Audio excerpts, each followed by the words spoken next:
Chapter 4. It was about 2 in the morning when the light appeared from the sea.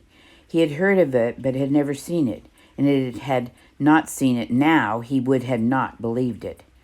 David had sat awake through the long hours of the night, past midnight, sailing steadily. The wind had not changed either in force or direction, and he had held the tiller over, held her on a broad reach through the night, and thought of Owen, thought of all the things his uncle had been. Somehow it made a large part of his grief lift to think that way as the frog cut the calm sea, moved up 8 knots, and held speed hour after hour, creaming west into the ocean. He did not think of distance, did not think of anything but Owen. Owen sitting at the helm in the same place David sat now, telling him what he really wanted to be, wanted to do. Nothing else knew. Nobody else knew. Not even David's parents. He had spent his whole life working one job to the next, working construction, clericing, getting by. But what he really wanted to do was study. Just that, study. I want to know all the things I don't know, he'd said, sailing in the bright sunshine on a summer afternoon. You mean about the sea? David had said. Owen had nodded. But not just the sea, all of it. I want to know all of everything there is to know that I don't know. I want to know about other planets, and I want to know about molecules. I want to know about art, science, and music, and love and hate and dreams and trees. I want to know everything. But that's impossible. And David had thought then how much he hated to study, hated the whole process of school. It was a drudge to him, something to get through. Owen had held his hand up and told him a joke about an engineer and a pure mathematician. On one side of a room was a beautiful woman. On the other side, the engineer and the mathematician. Each man would be allowed to advance half the distance to the woman each time he moved. The mathematician said that it was senseless to try because in theory you would never reach her. But the engineer smiled and said, You can get close enough. Owen had laughed. It's the same with studying, with knowing things. Maybe I can't learn it all, but maybe I can get close enough. I knew a guy named Elwood back before you were born. He lived here and spent his time learning the beach at Ventura. Just here, a short stretch of public beach, the most explored beach probably in the world. But he studied and worked at it and found 4 new kinds of oysters, named Elwood oysters 1, 2, 3, and 4, and an undiscovered kind of octopus, right here on the beach where there wasn't supposed to be anything more to know. Owen, sailing through the night.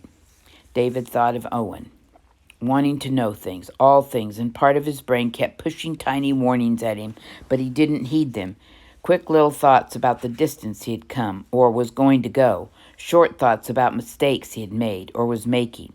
Again he thought of the weather, but only briefly, casually. He thought that he hadn't checked provisions of water, but he dismissed the notions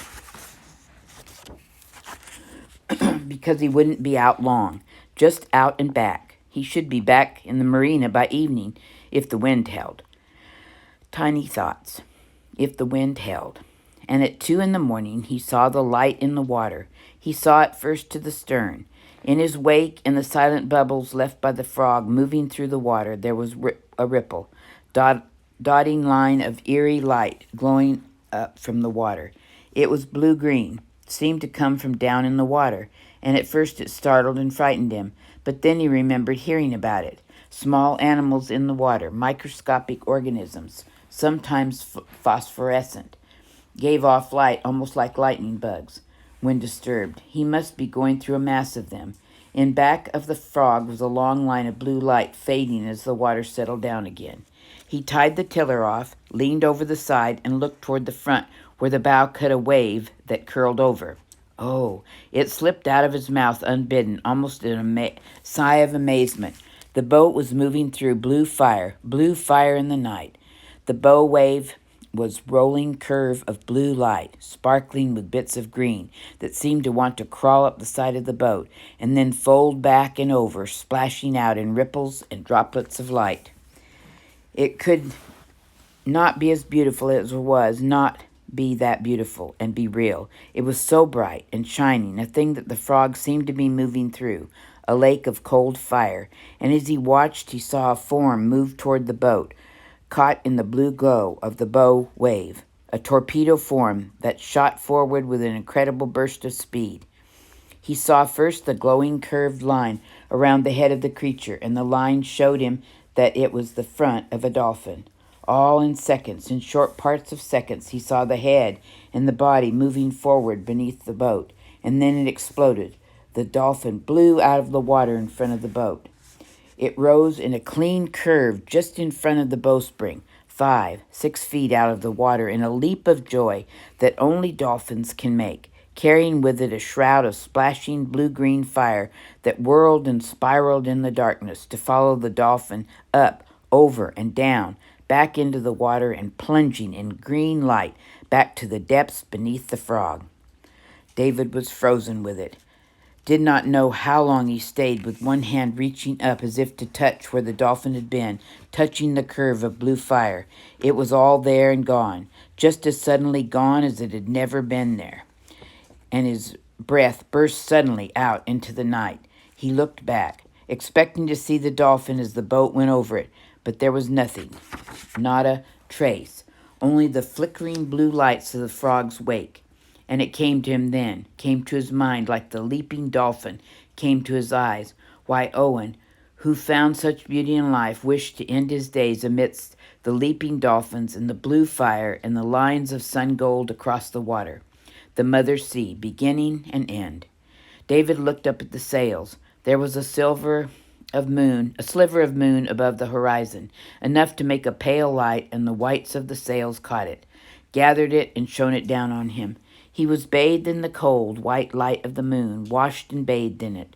The trailing edge of the main was lifting a bit, and he sheeted it in to clean the line up. That loosened the opening between the mainsail and the jib sail, so he pulled the jib in a bit to clean that, and the boat picked up speed. There was several hours to daylight, 2 at least, maybe a bit more, before the sky started to grow light. He wasn't sure how far he'd come, but when he looked back toward the land, he could see a flickering light above the horizon, probably lights in the mountains, so he wasn't far enough out yet. He looked at the compass again. The numbers glowed only faintly in the darkness, but he could see them, and he was still holding at 250 degrees. Hours before, he had moved past the islands, felt more than saw them in the darkness, and headed into the open sea. It was really the first time he had ever moved into the wide ocean. With Owen, he had sailed to Catalina and anchored, and they had covered a fair distance, perhaps 50 miles, of sailing to get there. But it wasn't the same, still wasn't at all the same as heading into the open sea where there was not a tourist island waiting. They had always been within sight of land, and Catalina itself was only 26 miles from the city of Los Angeles. It was true. David knew. They had talked of it many times while sailing. Only the water around your boat counted, and you could get in as much trouble 1 mile from the shore as 1,000 miles out. A quick wind squall could dump you in sight of the harbor, and the waves could hold your head down, and that would be it. All in the sight of a yacht club restaurant. That was all true. But to head into the open sea, into the wide reaches of the Pacific, away from and out of sight of land, was completely different, and it sobered him now as he settled back into the business of sailing the frog. There was still a long way to go.